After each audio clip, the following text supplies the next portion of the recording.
Hello students, आज मैं आप लोगों के सामने उपस्थित हूँ एक नए एक्सरसाइज के साथ जो class 10 chapter number first mathematics का एक्सरसाइज है 1.3। हम बात करेंगे ऐसे क्वेश्चंस के जिसमें आपको उस क्वेश्चन के लिए प्रूफ देना पड़ेगा, आपको उस क्वेश्चन के लिए तर्क देना पड़ेगा। तो हम उन्हीं क्वेश्चंस के बारे में बात करने वाले हैं जो एक्सरसाइज 1.3 में आए हुए हैं। जैसा कि आपको एक एग्जाम्पल भी दिख रहा है, √2 एक अपरिमेय संख्या। चूंकि ये एक प्रमेय है, बट इस तरह की बहुत सारी संख्याएं हमारे सामने आ सकती है जिसमें आपको ये प्रूव करना होगा कि वो परिमेय है या अपरिमेय है। आपको ये प्रूव करना पड़ेगा। तो चलिए स्टार्ट करते हैं। इससे पहले अगर आपने मेरे चैनल को सब्सक्राइब नहीं किया है तो सब्सक्राइब कर लीजिए, बेल आइकन को दबा दीजिए। एक्सरसाइज 1.1 और 1.2 के वीडियो हिंदी मीडियम वाले बच्चों के लिए मैंने पहले ही अपलोड कर दिया है, आप जाके वहाँ से वॉच कर सकते हैं। तो चलिए आज का ये जो टॉपिक है स्टार्ट करते हैं अपने इस संख्या के साथ जिसमें लिखा हुआ है √3 एक अपरिमेय संख्या है, इसे हमें सिद्ध करना है। सिंपली अगर मैं √3 के अपरिमेय संख्या की बात करूं तो अपरिमेय संख्या के बारे में हमें कुछ ज़्यादा जानकारी नहीं है। हम लोग इसके बारे में बहुत कम जानते हैं, इसलिए हम इसके उल्टा प्रूव करेंगे। हम पहले कोशिश ये करेंगे कि जो √3 है, √2 है, √7 है, √5 है, उनको हम पहले परिमेय सिद्ध करें। अगर हम उनको परिमेय सिद्ध करने में असफल रहे तो इसका मतलब है कि इसका विलोम परिमेय होगा। तो चलिए स्टार्ट करते हैं। सबसे पहले जैसा कि आप जानते हैं परिमेय संख्या जो होती है P/Q के रूप में होती है। ऐसी कोई संख्या जिसे P/Q के रूप में लिखा जाए वो परिमेय संख्या होती है। तो हम इसे मान लेते हैं कि √2 एक परिमेय संख्या है। √2 एक परिमेय संख्या। तो परिमेय संख्या तभी हो सकती है जब इसे हम P/Q के रूप में लिखें। तो हम इसे P/Q या फिर आप कह सके तो A/B के रूप में भी लिख सकते हैं। P/Q या A/B के रूप में लिख सकते हैं। इसके बाद सिंपली आपका वृज्ज गुणा करना है। यहाँ पे जब आप इनका वृज्ज गुणा करोगे तो ये हो जाएंगे √2b = a लिख सकते हैं। चूंकि ये संख्या रूट में है, ऐसी कोई संख्या जिसमें लेफ्ट हैंड साइड के या राइट हैंड साइड के, दाएं पक्ष के या बाएं पक्ष कोई भी एक पद रूट में दिख जाए और यदि इसमें कोई और गणितीय संक्रियाएं नहीं हो, यानी कि प्लस माइनस नहीं हो, तो आप इनका स्क्वायर कर देंगे। तो आपको यहां लिखना होगा दोनों तरफ वर्ग करने पर। जब आप इनको दोनों तरफ वर्ग करेंगे तो वर्ग करने के पश्चात जो मान आएगा उसे हम इस तरह से लिख सकते हैं 2b² = a² एंड देन मैं लिख सकता हूं 2b² a², यानी कि √2b² का √2b का होल स्क्वायर करेंगे तो ये a² के इक्वल होगा। और इसका जब आप स्क्वायर करोगे √2 के ऊपर स्क्वायर करोगे तो इसका रूट कैंसिल होगा, देन ये 2b² लिख सकता हूं। इसलिए मैं b² लिख सकता हूं a²/2। इसका मतलब है a² में 2 का भाग जा सकता है। बट अब मैं आपको यहां पे a और b ये जो संख्याएं हैं इनसे आपको परिचय करा दूं कि यहां पे जो a और b है, a और b यह सह अभाज्य संख्या है।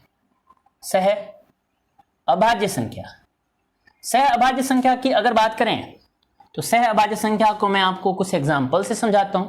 जैसे 4/3 है, यह संख्या एक दूसरे से विभाजित नहीं हो रही है, यानी कि इन दोनों में कोई भी कॉमन फैक्टर नहीं है। इसका मतलब आप यहां लिख सकते हैं कि a तथा b का सार्वगुणनखंड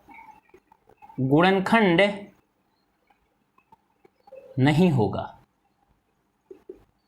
अगर इनका कोई सार्वगुणनखंड नहीं है तभी हम लिख सकते हैं कि a और b सह अभाज्य संख्या है।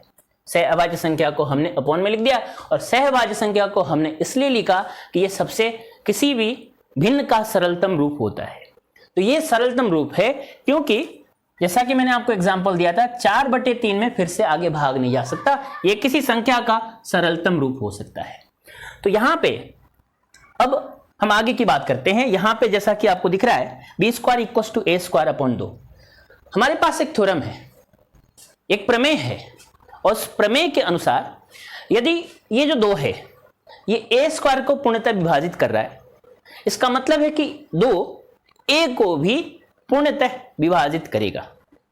थ्योरम आपकी बुक में है कि अगर ए स्क्वायर में 2 का पूर्णतः भाग जा रहा है, इसका मतलब है कि 2 ए को भी स्क्वायर हटाने के बाद भी ये जो 2 है ए स्क्वायर को पूर्णतः विभाजित करेगा। इसलिए हम कह सकते हैं, विभाजन का एक रूल है कि अगर कोई भी संख्या, यहां पे x कोई संख्या है, इस x संख्या में किसी अन्य संख्या 3 का भाग जा रहा है, इसका मतलब है कि इस x का जो गुणनखंड होगा उस गुणनखंड में 3 तो होगा ही होगा, तभी ये पूर्णतः विभाजित हो सकता है।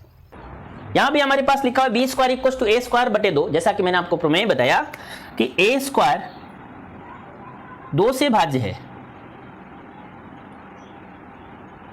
अतः प्रमेय, अब आपकी बुक में जो भी प्रमेय दिया हुआ है उस प्रमेय से आप यहां लिख सकते हैं ए भी 2 से भाज्य होगा। यहां तक तो आपको क्लियर हो गया। और जैसा कि मैंने आपको बता दिया कि कोई भी संख्या किसी संख्या से भाज्य तभी होगी, यानी कि x 3 से भाज्य तभी होगा जब x के खंड में 3 आएगा। इसका मतलब क्या है? इसका मतलब यह है कि अगर मैं a का खंड करूं तो इस a के खंड में भी 2 आएगा। अतः हम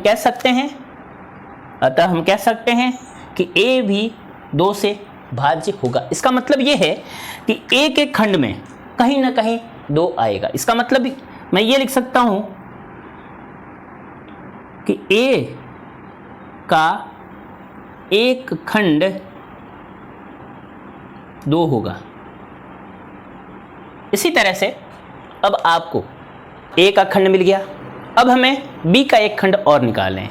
b का खंड निकालने के लिए इसे हम समीकरण 1 लिख देते हैं और समीकरण 1 को हम फिर से ले लेते हैं। इस समीकरण को हम फिर से ले लेते हैं और यहाँ पे समीकरण में a के जगह पे मैं यहाँ लिख देता हूँ 2c। अब अगर मान लीजिए यहाँ पे √5 आ जाए तो आपको 5c लिखना है, यहाँ अगर √3 आ जाए तो आपको 3c लिखना है। तो चलिए समीकरण 1 में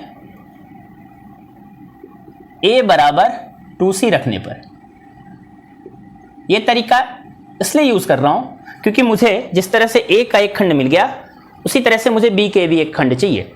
तो इसके लिए मैंने समीकरण 1 हमारे पास है 2b इक्वल्स टू a, यहाँ पे √2b इक्वल्स टू a है। मैं यहाँ पे a के जगह पे 2c रख देता हूँ, ये 2b एज इट इज लिख दिया, a के जगह पे 2c रख दीजिए और फिर से आपको लिखना है दोनों तरफ वर्ग करने पर। अगर आप दोनों तरफ वर्ग करेंगे तो वर्ग करने के बाद जो वैल्यू होगी वो कुछ इस तरह से होगी 2b का square equals to 2c square, 2c का होल स्क्वायर। जब आप इसका स्क्वायर करेंगे तो ये 2b स्क्वायर होगा और इसे मैं लिख सकता हूँ 4c स्क्वायर। इस तरह से 2b स्क्वायर अपॉन 4 कर दूं क्योंकि मुझे a के खंड की तरह यहाँ b के खंड भी चाहिए। a के खंड को निकालने के लिए हमने इस वाली संख्या को a के नीचे भेज दिया। इस तरह से b के खंड को निकालने के लिए 4 के साथ जो संख्या है, c के साथ जो संख्या है उसको मैंने b के नीचे भेज दिया। तो मेरे पास अब जो संख्या बच गई कट होने के बाद मैं इसे लिख सकता हूँ b square upon 2 equals to c square. Simply जो प्रमेय है हमारे पास कि यदि b स्क्वायर में 2 का भाग जा रहा है तो इसका मतलब है कि b में भी 2 का भाग जाएगा। अतः मैं यहां लिख सकता हूं कि b स्क्वायर में या b स्क्वायर 2 से पूर्णतः भाज्य है,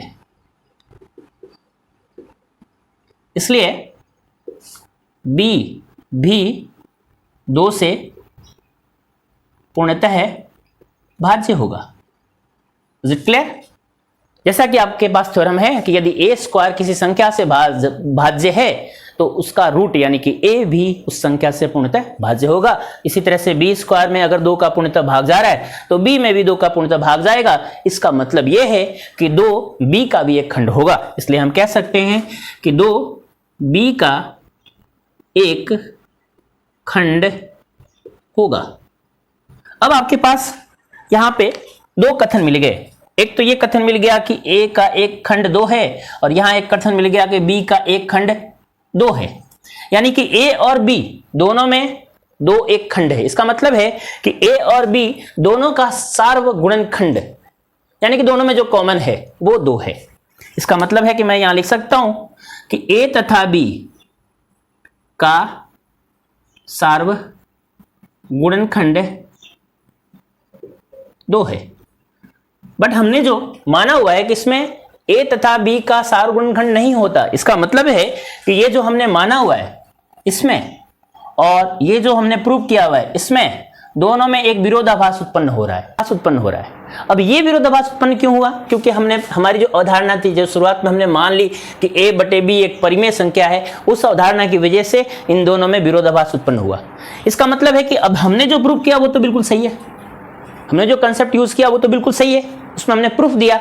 बट ये जो हमने माना था इसमें हमने कोई प्रूफ नहीं दिया, ऐसे ही हमने मान लिया। इसका मतलब है कि ये जो कथन है ये असत्य है, ये कथन सत्य है। इसका मतलब है कि a और b का सार्वगुणनखंड नहीं है, यहाँ ऐसा हमने माना था, लेकिन प्रूव किया कि a और b का सार्वगुणनखंड 2 है। जो कथन है ये तो पूरी तरह से सत्य है क्योंकि हमने इसको इसके लिए प्रूफ दिया, बट इसके लिए हमने कोई प्रूफ नहीं दिया, इसलिए ये हमारा जो कथन है वो असत्य है।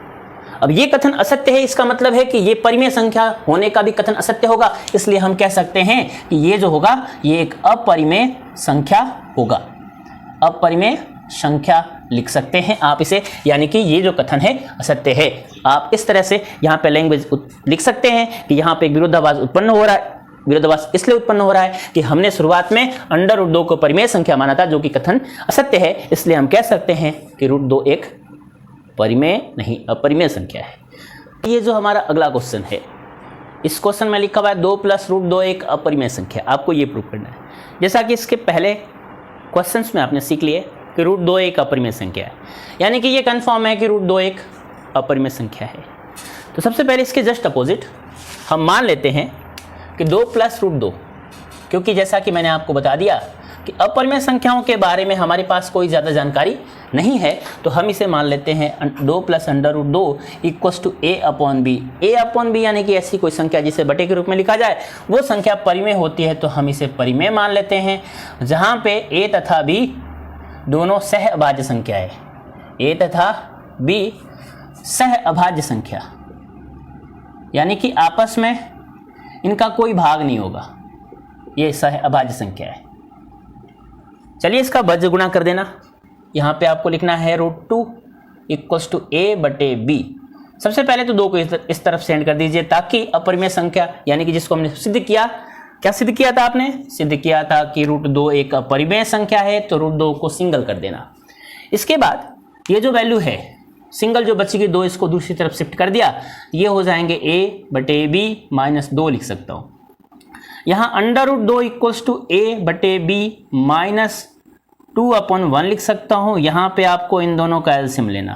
जब आप एलसीएम लेंगे तो ये हो जाएंगे a - 2b। इस तरह से अब आपको यहाँ पे पूरे कंसेप्ट फॉलो करने की जरूरत नहीं है, क्योंकि √2 एक अपरिमेय संख्या है। इसका मतलब है कि ये संख्या भी अपरिमेय होनी चाहिए। अगर √2 एक अपरिमेय संख्या है, इसका मतलब है कि a - 2b/b एक अपरिमेय संख्या होनी चाहिए। लेकिन a और b दोनों सहअभाज्य है और साथ में a और a/b किसी परिमेय संख्या का भाग है।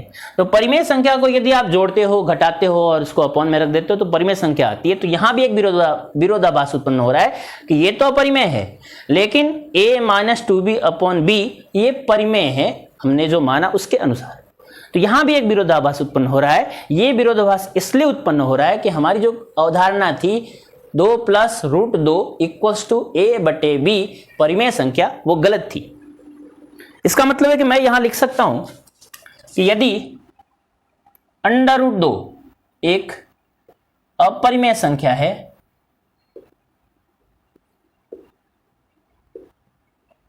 अतः a - 2b/b भी एक अपरिमेय संख्या होगी। परंतु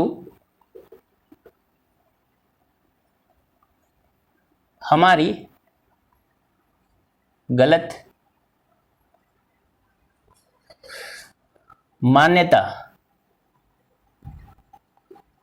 या अवधारणा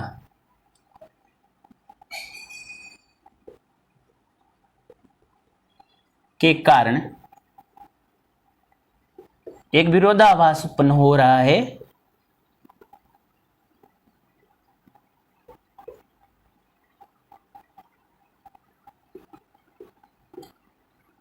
इस विरोधाभास को दूर करने के लिए हम ये मान लेते हैं कि a बटे b परिमेय नहीं बल्कि अपरिमेय संख्या है। अतः a बटे b एक अपरिमेय है।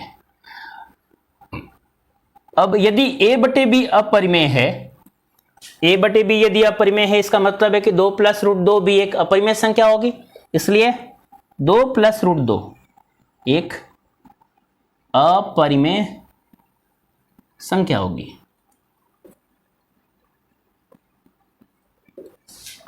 तो डियर स्टूडेंट्स, सारे क्वेश्चन परिमेय और अपरिमेय पे आधारित है। यदि एक संख्या परिमेय है, उसमें किसी अपरिमेय को जोड़ा जाए तो उसकी जो रिजल्टेंट वैल्यू होती है, उसका जो परिणाम होता है वो भी एक अपरिमेय होता है। यानी कि परिमेय प्लस अपरिमेय कर दूं तो वो अपरिमेय संख्या आती है।